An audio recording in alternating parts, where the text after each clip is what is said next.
KSTP പദ്ധതിയിൽ ഉൾപ്പെടുത്തി നവീകരിച്ച തലശ്ശേരി വളവുപാറ അന്തർ സംസ്ഥാന പാതയിൽ ഇരിട്ടി ടൗണിൽ സ്ഥാപിച്ച സോളാർ വിളക്കുകൾ വീണ്ടും വാഹനമിടിച്ചു തകർത്തു. കഴിഞ്ഞ ദിവസം പുലർച്ചെയാണ് വാഹനം ഇടിച്ചത്. കൂട്ടുപുഴ മുതൽ തലശ്ശേരി വരെ സ്ഥാപിച്ച സോളാർ വഴിവിളക്കുകളിൽ 1/3 പോലും ഇപ്പോൾ പ്രകാശിക്കുന്നില്ല. ഒരെണ്ണത്തിന് 95,000 രൂപ ചിലവിലാണ് ഇവ സ്ഥാപിച്ചത്. മട്ടന്നൂർ മുതൽ കളറോഡ് വരെയുള്ള ഭാഗങ്ങളിൽ ഒന്നുപോലും പ്രകാശിക്കുന്നില്ല. ഇവിടങ്ങളിലാണ് വ്യാപകമായ ബാറ്ററി മോഷണവും വാഹനമിടിച്ച് തകർക്കലും ഉണ്ടായിരിക്കുന്നത്.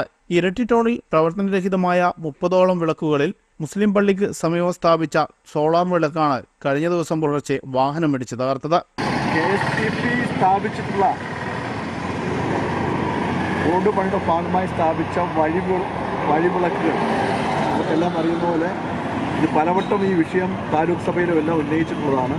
ഇത് ഓരോന്നോരോന്നായി മറിഞ്ഞു വീണുകൊണ്ടിരിക്കുകയാണ്. ഏതാണ്ട് 10 കോടിയോളം രൂപ മുടക്കിയാണ് ഈ വഴിവിളക്കുകൾ സ്ഥാപിച്ചിട്ടുള്ളത്. അത് ഏതാണ്ട് ഒന്നും തന്നെ ഇപ്പോൾ പ്രവർത്തിക്കാത്ത അവസ്ഥയാണ്.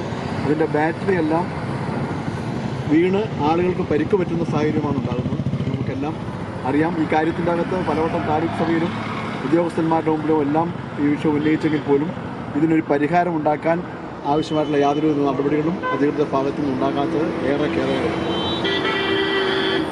ബാറ്ററി അടക്കം തകർന്നു വീണപ്പോൾ മറ്റ് വാഹനങ്ങളും യാത്രക്കാരും ഇല്ലാത്തതിനാൽ വലിയ അപകടമാണ് ഒഴിവായതു.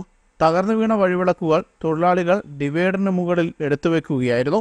വഴിവിളക്കും ഡിവൈഡറിൽ സ്ഥാപിച്ചിരിക്കുന്ന ബോർഡും അപകടത്തിൽ തകർന്നെങ്കിലും സംഭവം നടന്ന് 3 ദിവസം കഴിഞ്ഞിട്ടും ഇതുമായി ബന്ധപ്പെട്ട് പോലീസ് സ്റ്റേഷനിൽ പരാതി പോലും അധികൃതർ നൽകിയിട്ടുമില്ല. ഫലത്തിൽ കോടികൾ തുലച്ച പദ്ധതിക്ക് ഇപ്പോൾ നാഥനില്ലാത്ത അവസ്ഥയുമാണ്.